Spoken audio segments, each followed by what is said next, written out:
Solar light, नाली, शिक्षा के क्षेत्र में, सफाई के क्षेत्र में, स्किल डेवलपमेंट, ये मेरी छः प्राथमिकता है जो इस पे मैं काम करूंगा आने के बाद जनप्रतिनिधि के तौर पे। चलिए, बहुत अच्छा। यहाँ के युवाओं के बारे में उन्होंने कुछ भी नहीं सोचा। जिन सुविधाओं से वो वंचित है उनके लिए हम काम करने आए हैं यहाँ पे। आओ, घर से निकलो तुम्हें ही तो बदलना है, फिर 5 साल के लिए तुम्हें ही तो छलना है।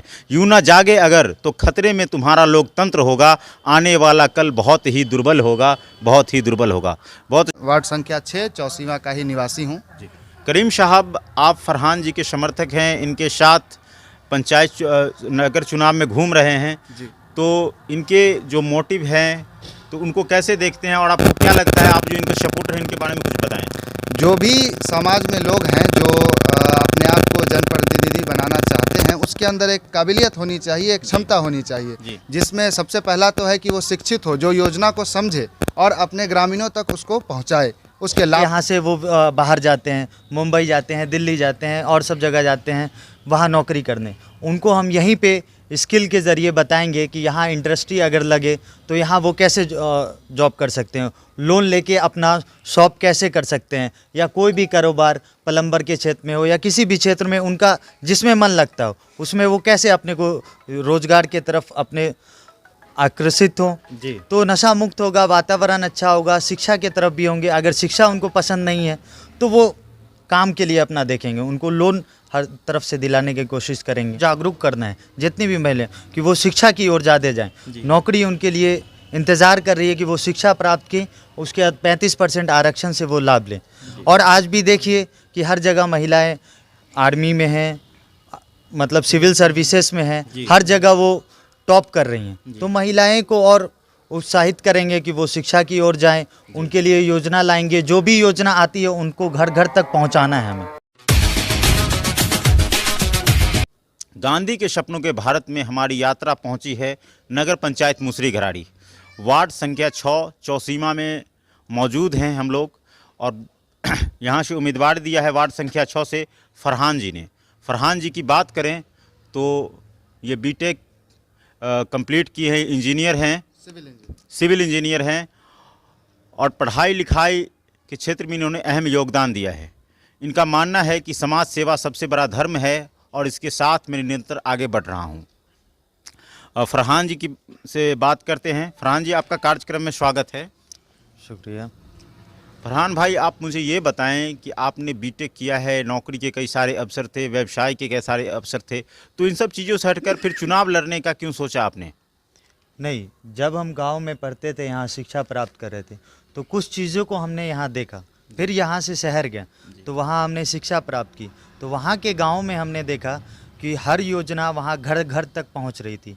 लेकिन वही गांव में आए तो नहीं देखा, जैसे शिक्षा के क्षेत्र में या स्ट्रीट लाइट या यहाँ के रोड में आप देखिए 100 मीटर से ज़्यादा रोड नहीं है, और रोड बना तो वो भी टूटा फूटा है। तो इन सब क्षेत्र के लिए हम अपने गांव में आए, उसके बाद समाज सेवा का कार्य संभाला। युवा के लिए कहना है कि युवा आज नशा पलायन और बेरोजगारी की समस्या से जूझ रहे हैं, तो ऐसे में युवाओं को कैसे प्रेरित करिएगा और उनको कैसे मुख्य धारा में लेके आइएगा? उनके लिए वातावरण अच्छा करेंगे, उनको एम्प्लॉयमेंट का ज़रिया दिखाएंगे, उनको स्किल के बारे में बताएंगे। जैसे यहाँ से वो बाहर जाते हैं, मुंबई जाते हैं, दिल्ली जाते हैं और सब जगह जाते हैं वहाँ नौकरी करने। उनको हम यहीं पे स्किल के ज़रिए बताएंगे कि यहाँ इंडस्ट्री अगर लगे तो यहाँ वो कैसे जॉब कर सकते हैं, लोन लेके अपना शॉप कैसे कर सकते हैं, या कोई भी कारोबार प्लम्बर के क्षेत्र में हो या किसी भी क्षेत्र में उनका जिसमें मन लगता हो उसमें वो कैसे अपने को रोज़गार के तरफ अपने आकर्षित हो। जी। तो नशा मुक्त होगा, वातावरण अच्छा होगा, शिक्षा के तरफ भी होंगे। अगर शिक्षा उनको पसंद नहीं है तो वो काम के लिए अपना देखेंगे, उनको लोन हर तरफ से दिलाने की कोशिश करेंगे, क्योंकि हम गांव के रिप्रेजेंटेटिव हुए तो उनके लिए मदद करना, हेल्प करना मेरा सबसे पहला धर्म है। आपको लगता है कि इससे पहले जो जनप्रतिनिधि बना, क्या ऐसा नहीं लगता है आपको कि उसने युवाओं के बारे में नहीं सोचा या ऐसी फैक्ट्रियों के बारे में नहीं सोचा जो आप सोच रहे हैं? हाँ, नहीं सोचा, तभी तो हम उतरे, युवा हो के तभी तो उतरे कि यहाँ के युवाओं के बारे में उन्होंने कुछ भी नहीं सोचा। जिन सुविधाओं से वो वंचित है उनके लिए हम काम करने आए हैं यहाँ पे। वातावरण का होना बहुत ज़रूरी है, क्योंकि आप जिस माहौल में रहते हैं उसी माहौल के अनुसार इंसान का दिमाग चलता है, इंसान उसी माहौल में ढलते हैं। आप काफ़ी युवा हैं और टैलेंटेड भी हैं। आपके लिए कहना चाहूँगा कि उठो युवाओं, घर से निकलो, तुम्हें ही तो बदलना है, फिर 5 साल के लिए तुम्हें ही तो छलना है, यूँ न आगे करो। हमारे देश में आधी आबादी महिलाओं की है। महिलाएं आज समाज के साथ कदम से कदम मिलाकर चल रही हैं। तो महिलाओं के उत्थान के लिए, उनके विकास के लिए आपने क्या मुद्दे बनाए हैं? उनके रोज़गार की बात कैसे होगी? सबसे पहला उनको शिक्षा चाहिए। आज अपने बिहार ही में देख लीजिए 35% आरक्षण है जी 35% महिलाओं को और जागरूक करना है, जितनी भी महिलाएं, कि वो शिक्षा की ओर ज़्यादा जाएं। नौकरी उनके लिए इंतज़ार कर रही है कि वो शिक्षा प्राप्त की, उसके बाद 35% आरक्षण से वो लाभ लें। और आज भी देखिए कि हर जगह महिलाएं आर्मी में हैं, मतलब सिविल सर्विसेज में हैं, हर जगह वो टॉप कर रही हैं। तो महिलाएं को और उत्साहित करेंगे कि वो शिक्षा की ओर जाएं, उनके लिए योजना लाएंगे। जो भी योजना आती है उनको घर घर तक पहुंचाना है हमें। महिला के शक्ति सर, महिला के लिए हम ये, क्योंकि बहुत सारी उनके योजना आती हैं लेकिन घर तक नहीं पहुंच पाती है। जो हमसे पहले प्रतिनिधि रहे हैं वो इम्प्लीमेंट नहीं कर पाए हैं डोर टू डोर। तो उस सशक्तिकरण के लिए, महिला के लिए हम डोर टू डोर कैंपेन चलाएंगे। उनके जो भी योजनाएं आती हैं, सरकारी योजना, उनको बताएंगे, उनको समझाएंगे, उनको उस तरफ जागरूक करेंगे।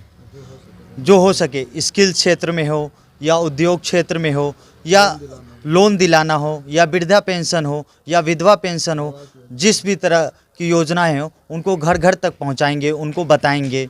मतलब आपको लगता है कि सरकारी योजनाओं का अगर इम्प्लीमेंट हो तो महिलाएं मजबूत होंगी और रोजगार से जुड़ेंगी? हाँ बिल्कुल, वो और जुड़ेंगी और अपने को सशक्तिकरण करेंगी। वो, उनको जानकारी होना चाहिए बस। चलिए, बहुत अच्छा। अगला सवाल है हमारा, अपने वार्ड को भ्रष्टाचार मुक्त वार्ड कैसे बनाएंगे?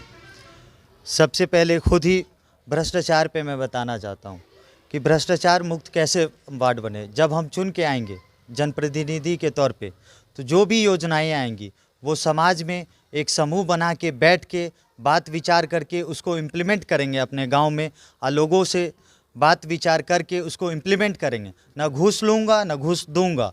हर अधिकारी, जो भी अधिकारी है, बिचौलिया का काम यहाँ पे ख़त्म होगा। अधिकारी के पास खुद जाऊंगा, ये योजनाएं हैं, समाज में लाऊंगा, समाज से विचार करूंगा, उनके बाद इम्प्लीमेंट करूंगा समाज के बीच।